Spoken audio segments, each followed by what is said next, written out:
The truth hits differently when it comes wrapped in hotel room numbers and lost innocence. I never imagined I'd be the man who discovered his wife's infidelity while holding his children's hands, but betrayal doesn't ask permission before it rewrites your story. My name is Brandon Maxwell, and I'm 36 years old. These days I wake before dawn to pack school lunches and review custody paperwork, my coffee growing cold beside stacks of evidence. My wife Kara chose Drake, her corporate colleague, over our family. My son Brody, 8, and daughter Macy, 6, still ask when mom's coming home. The calculated deception in those business trips makes my jaw clench, but I won't let anger cloud my judgment. This isn't about revenge, it's about protecting what matters and ensuring justice through truth. Before I go any further, let me know in the comments where in the world you are watching from, and make sure to subscribe because tomorrow I will share a story you don't want to miss. But let me start from the beginning. I remember checking my watch at the airport, grinning as I helped Macy tie her sneakers while Brody clutched our surprise boarding passes. The spontaneous flight had seemed perfect. We'd catch Kara on the second night of her 3-day client summit in Denver. The kids bubbled with excitement during the whole trip, plotting how we'd knock on mom's door and shout, "Surprise!" The familiar scent of hotel air conditioning hit us as we rolled our bags through the lobby. Macy skipped ahead, her stuffed giraffe bouncing in her backpack, while Brody studied each room number we passed, determined to be the first to spot 742, our assigned room. "Look, Dad," Brody whispered, pointing down the carpeted hallway. "We're getting close, 730. That's when I heard it, Kara's laugh, bright and unrestrained, spilling from room 738. My steps faltered as her door swung open. She stumbled out, still laughing, pressed against a tall man I recognized from her office photos. Drake. His hand rested possessively on her waist, fingers splayed across the silk of her blouse. Their smiles vanished when they saw us. The hallway seemed to stretch and compress all at once like a camera lens struggling to focus. Brody's hand found my sleeve, gripping tight. Macy froze mid-skip, her small shoulders going rigid. The silence lasted 3 heartbeats. I felt each one hammer against my ribs. "Daddy?" Macy's voice wavered. "Why is Mommy?" I shifted, blocking their view. Years of Air Force training kicked in. Assess, adapt, protect. "Hey guys." I kept my voice steady, though my chest burned hot enough to melt steel. "Change of plans. Let's get some hot cocoa first, okay? The cafe downstairs makes the best marshmallow towers." Kara's lips parted, but no words came. Drake's smirk flickered at the edges of my vision, but I refused to give him the satisfaction of eye contact. This moment wasn't about them. It was about the 2 small hearts beside me, still innocent enough to believe in surprises. "Can we get whipped cream too?" Brody asked, his voice small but trying so hard to be brave. The question nearly broke me. "Extra whipped cream," I promised, already turning them toward the elevator. "And we'll get a different room, one with a better view of the mountains." I guided them away, their rolling suitcases squeaking softly against the carpet. The weight of Kara's silence pressed against my back, heavier than any load I'd ever carried. But I kept walking, one foot in front of the other, because that's what fathers do. We protect, we stay steady. We save our braking for later, when small eyes aren't watching. Macy slipped her hand into mine as we waited for the elevator. I squeezed it gently, feeling the trust in her grip. Brody stood straighter, mirroring my posture, already trying to be strong. The doors opened with a soft chime, and we stepped inside. I caught our reflection in the elevator's polished walls, a father and 2 children, their world quietly fracturing behind a promise of hot cocoa. The doors closed on the image of Kara still frozen in that hallway. Drake's hand now dropped to his side, his satisfied smirk burning into my memory like a brand. The kids were finally asleep in our new room, exhausted from the emotional whiplash of the day. I stood in front of room 738, my knuckles hovering over the door. The hallway felt different now, longer, colder, like a hospital corridor leading to bad news. I remembered walking these same steps just hours ago, Brody and Macy's excitement bubbling around me like champagne. Now their voices echoed in my head, small and confused, asking about hot cocoa in different rooms. I knocked. 3 sharp raps that seemed to echo down the empty hall. Kara opened the door, her makeup slightly smeared, eyes red but blazing. She'd changed into a hotel robe, her corporate polish stripped away. Drake lounged in an armchair by the window, still wearing his smug satisfaction like expensive cologne. "What are you even doing here?" Kara's voice cut through the air, sharp as broken glass. "Were you spying on me? Following me?" I stepped inside, letting the door click shut behind me. The room smelled of room service coffee and betrayal. Spying? The word tasted bitter. Is that really where you want to start this conversation? You show up unannounced, ambush me during a business trip. Her hands trembled slightly as she crossed her arms. Can't live without me for a few days? Couldn't give me some time on my own? A memory flashed. Teaching Brody to ride his bike, Kara filming on her phone, all of us laughing at his wobbly determination. The contrast made my chest ache, but I kept my voice level. "I came with Brody and Macy to surprise you," I said, meeting her gaze. "But it turns out we're the ones surprised, watching their mother walk out of a hotel room with another man." The color drained from her face. Behind her, Drake shifted in his chair, that insufferable smirk still playing at the corners of his mouth. I refused to give him the satisfaction of acknowledgement. This was between Kara and me. "It wasn't supposed to happen like this," she muttered, her sharp edge crumbling. "You don't understand." "I understand perfectly." My words came out measured, deliberate. "You weren't expecting us. And now the truth stands in the hallway, plain as day." Kara's silence filled the room like smoke, choking everything else out. Her eyes darted between me and Drake as if searching for an escape route that didn't exist. The wedding ring on her finger caught the lamplight, a small betrayal all its own. I turned toward the door, my back straight, shoulders set. The military had taught me how to walk away from explosions without flinching. This was just a different kind of battlefield. "We'll talk about the kids tomorrow," I said, my hand on the doorknob. "For now, they're asleep in room 8112. Try to look surprised when they tell you about the Marshmallow Towers." Drake cleared his throat, but I didn't turn. His presence was irrelevant, a symptom, not the disease. The door opened under my hand, and I stepped back into the hallway, leaving Kara's silence behind me. Back in room 812, I watched Brody and Macy sleep, their faces peaceful despite everything. Macy clutched her stuffed giraffe while Brody had kicked his covers into a tangle. The sight of them steadied my racing thoughts, bringing clarity through the chaos. Something nagged at the edge of my memory, important paperwork from years ago. I grabbed my phone, pacing the small space between the beds and the window. The prenup. Kara had insisted on it, ironically enough, worried about protecting her growing corporate success. But there was a clause. My fingers moved quickly over the phone screen. "Gabe, need your eyes on the Maxwell prenup. Infidelity clause. How solid?" The response came faster than I expected. "Call me tomorrow, for now. 1. Get hotel receipts. 2. Print any proof of double occupancy. 3. Do not sleep under same roof. 4. Document everything. Timestamps, photos, witness statements if possible." The military had taught me the value of clear orders. Gabe's bullet points felt like a lifeline in murky waters. I opened my notes app and started typing, recording everything while it was fresh. The time we arrived. The exact words exchanged. Drake's presence in the room. The taste of stale coffee lingered in my mouth, reminding me of countless pre-dawn maintenance checks. Back then, every detail mattered. One loose bolt could bring down an aircraft. Now, every detail might save my children's future.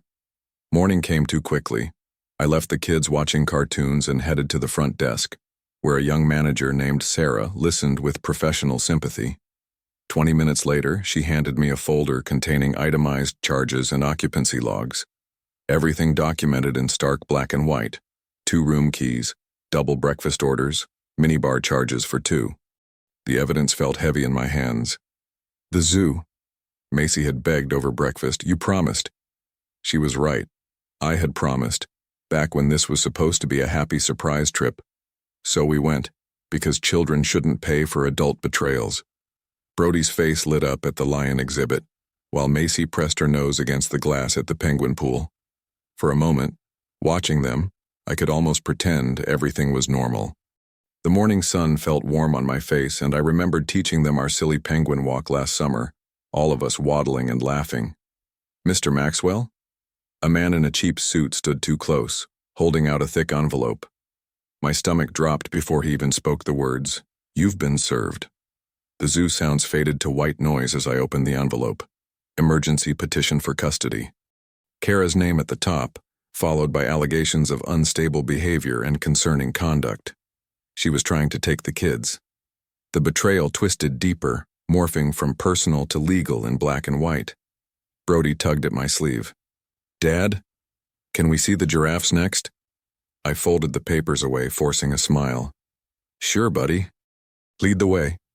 Behind us, the process server disappeared into the crowd, leaving me with the weight of more than just legal documents.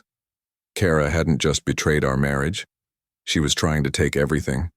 The flight home felt endless. Brody dozed against my shoulder while Macy colored quietly, her crayon strokes careful and controlled, like she was trying to keep everything inside the lines of her life. I'd booked the first available seats, desperate to get us back to familiar ground. Remember those summer road trips when the kids were tiny? The way Kara would sing silly songs to keep them entertained? Now the cabin's recycled air felt thick with unspoken questions. "Dad?" Macy's small voice pulled me from my thoughts. "When are we going home?" "We're on our way now, sweetheart. Just a few more hours." Gabe met us at the airport, his presence solid and reassuring. While the kids collected their bags, he outlined what he'd already set in motion. I filed our response this morning. Judge Harrison is fair. She'll see through any attempts at manipulation. I've also prepared paperwork to secure shared accounts. I nodded, watching Brody struggle with his rolling suitcase. The mortgage payments due next week. And the kids' after-school programs. We'll protect those funds immediately. Everything else goes into a separate account until this is settled. Gabe's efficiency anchored me. "Brandon, you're doing the right thing. Stay focused on the kids. Let me handle the legal maze." That first night home, after tucking the kids into bed, the house's silence hit me like a physical force. Their rooms still held traces of the life we'd had. Family photos on the walls, artwork stuck to the fridge with alphabet magnets, the height chart penciled on the kitchen door frame. I gathered laundry, needing something normal to do with my hands. In the dim light of the laundry room, I found myself holding one of Macy's tiny pink socks, its mate missing, probably lost at the hotel in our rush to leave. My fingers trembled as I folded it anyway, placing it in her drawer for when its partner turned up. The simple act of folding their small clothes broke something in me. All those morning rushes, matching socks, finding missing shoes, the everyday moments that made up our family life. Now here I was, alone in a quiet house, trying to hold it all together. Hot tears surprised me, blurring my vision. I pressed my palms against the cool dryer, letting out one ragged breath. Just one. The military had taught me that even the strongest soldiers need a moment to regroup. The scent of fabric softener, Kara's favorite brand, still clung to the clothes. I switched to unscented the next morning. 3 days after we returned, I was brewing coffee when I heard the kitchen door open. I didn't need to turn around to know it was Kara. Her perfume gave her away, the same scent that used to welcome me home. "Brandon." Her voice carried that familiar note of command, the one she used in board meetings. "We need to talk." The coffee maker hissed and sputtered, filling the silence between us. Through the window, I could see Brody's bike lying on its side in the backyard, where he'd left it before school. Such a normal sight on such an abnormal morning. I turned to face her, keeping the kitchen island between us. The morning sun caught her wedding ring. She was still wearing it, I noticed, still playing roles. About what? I kept my voice level, the way I did when explaining hard things to the kids. Kara slid into one of the kitchen chairs, her designer purse placed precisely on the table. The gesture was so familiar. How many morning conversations had we shared exactly like this? Except nothing was the same anymore. "Brandon, we need to think about what's best for the kids."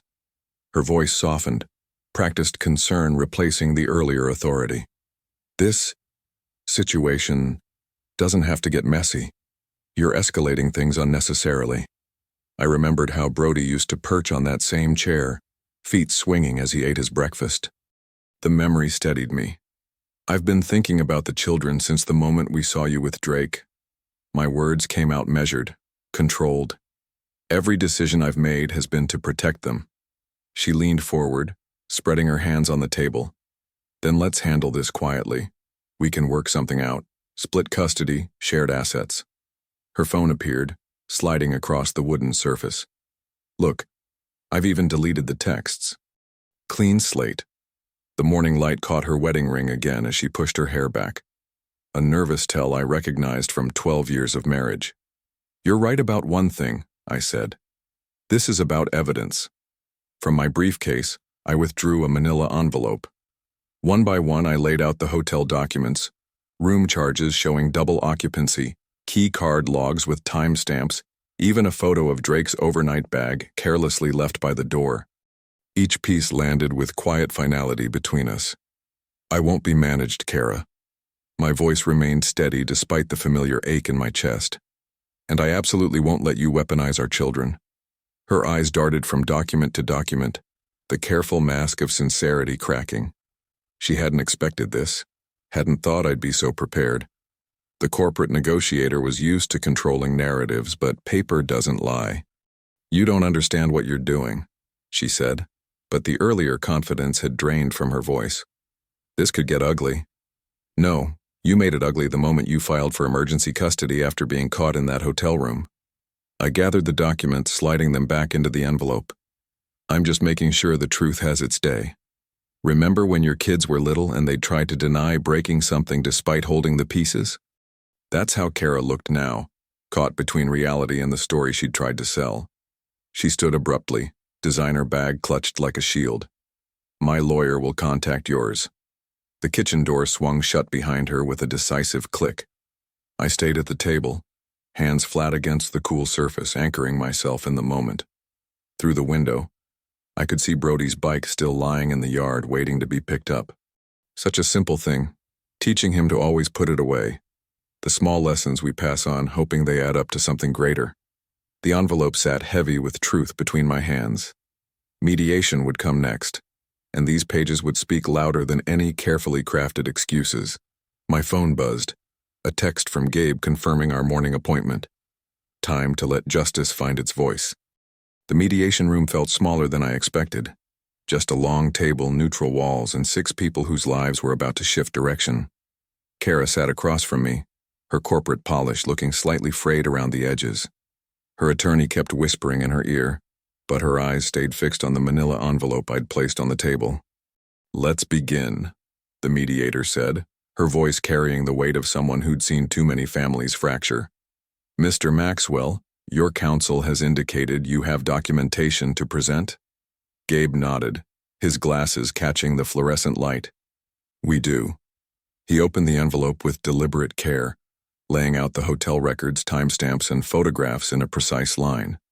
And I'd like to draw attention to the prenuptial agreement, specifically Section 7.3 regarding infidelity. I watched Kara's fingers tighten around her pen. The sound of papers shuffling filled the silence. The evidence establishes a clear timeline, Gabe continued. Hotel records confirm Mrs. Maxwell shared her room with Mr. Drake during what was claimed to be a business trip. The children were present when...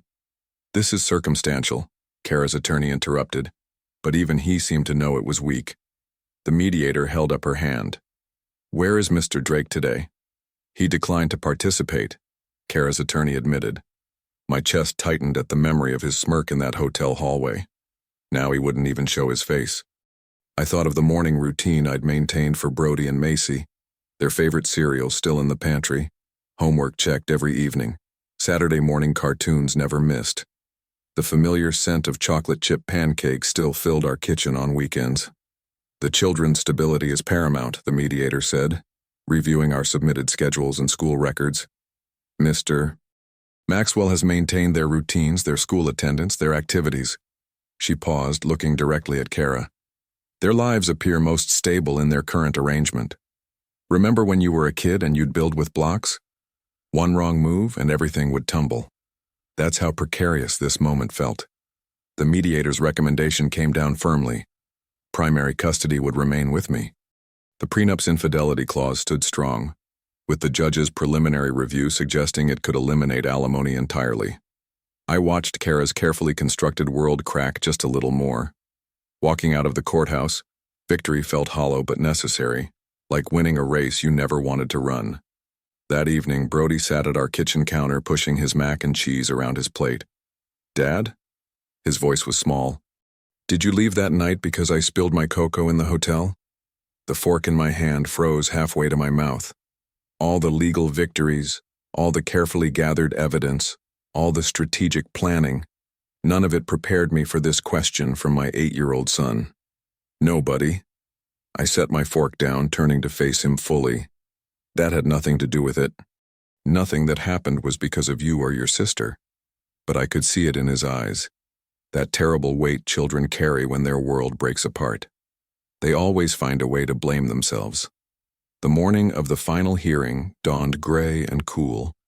I stood at my bedroom window, adjusting my tie for the 3rd time while rehearsing Gabe's coaching in my head. The house was quiet. Brody and Macy were staying with my sister, protected from this last battle. "Remember," Gabe had said yesterday in his office, "stick to facts. No emotions, no accusations. Let the evidence speak." He'd spread our documentation across his desk like battle plans. When Kara's attorney tries to provoke you, and he will, just breathe and stay focused.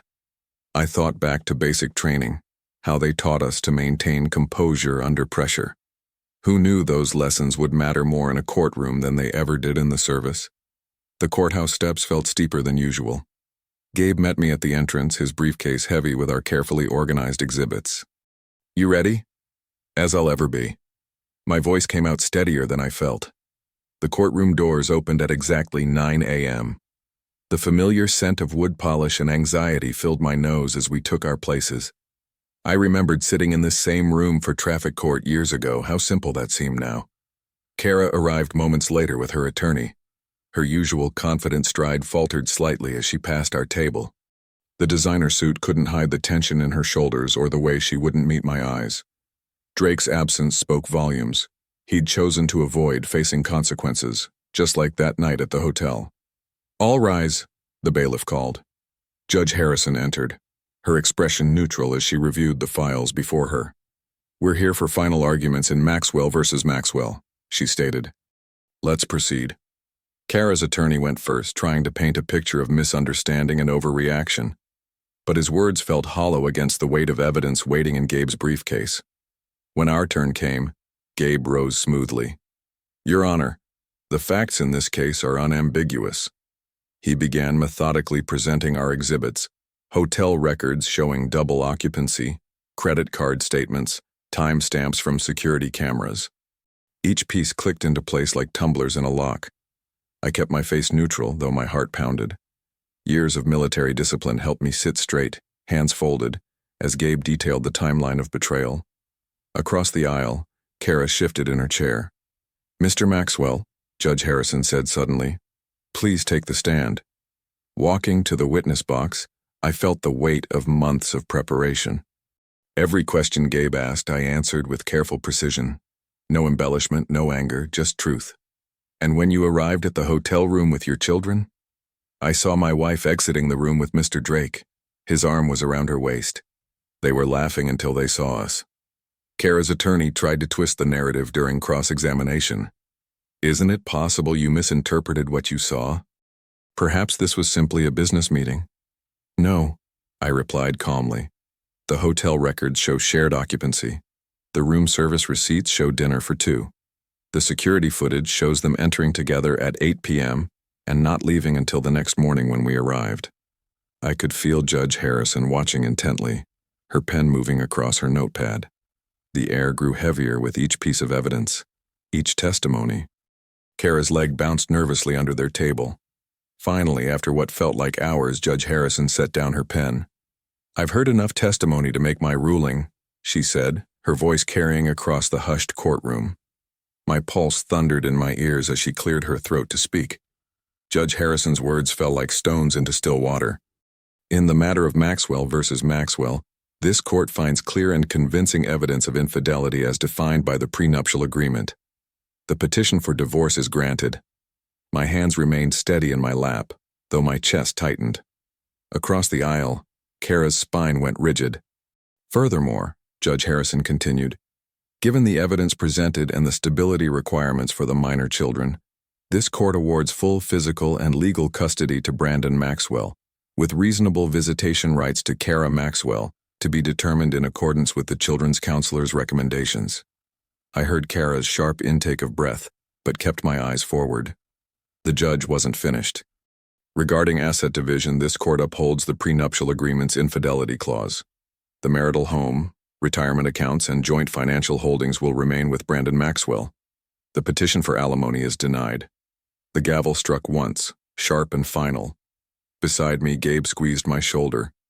The only celebration we'd allow ourselves here. Your Honor, Kara's attorney started to rise, but Judge Harrison cut him off. My ruling is final, Counselor. The evidence is unambiguous. She gathered her papers. We're adjourned. As we stood, I caught fragments of whispers from the gallery. Colleagues from Kara's firm who'd come to watch. Their faces showed shock, judgment, the beginning of reputation's collapse. Someone mentioned Drake had already been terminated after his company's investigation revealed policy violations during that business trip. Misconduct on company time. Misuse of travel funds. The consequences were spreading like ripples in a pond. Kara's heels clicked rapidly as she fled the courtroom. I remained at our table, methodically organizing papers while the room cleared.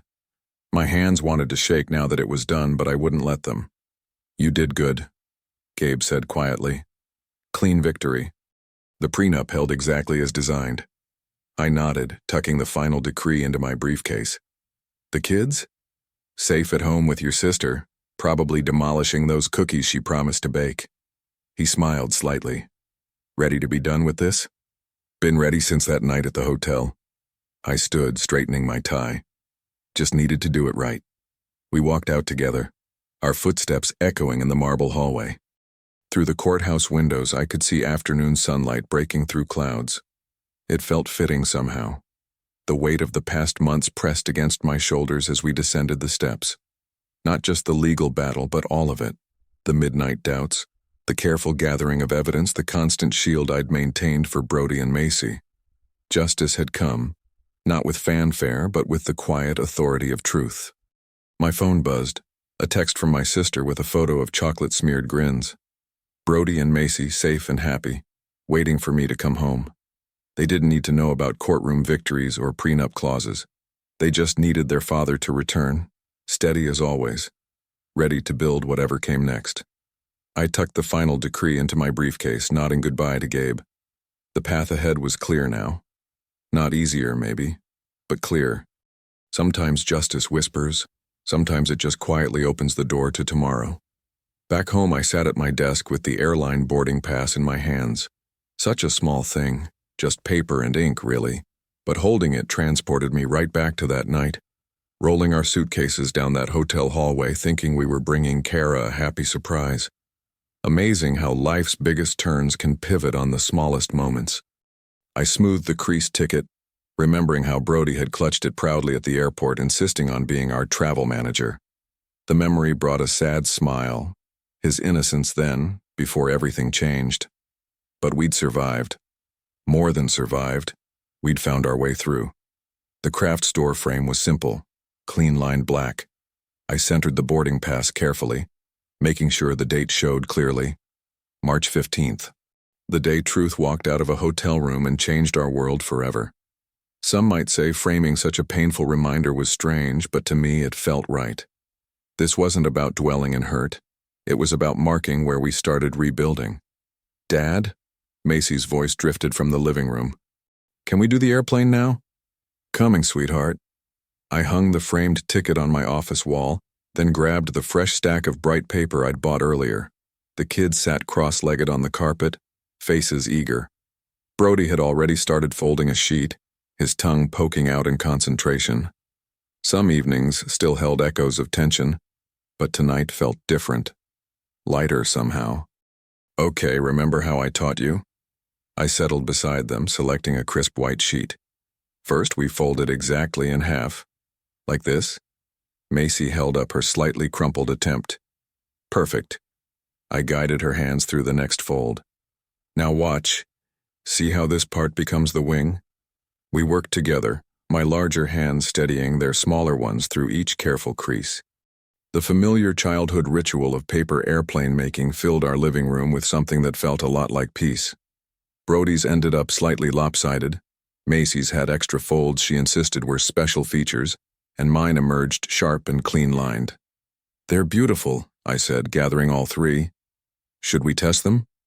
"Wait!" Brody jumped up. "Can we put them on the mantel instead? Like a family of airplanes?" My throat tightened unexpectedly. That's a really good idea, buddy." We arranged them carefully. 3 paper aircraft in formation on the wooden shelf.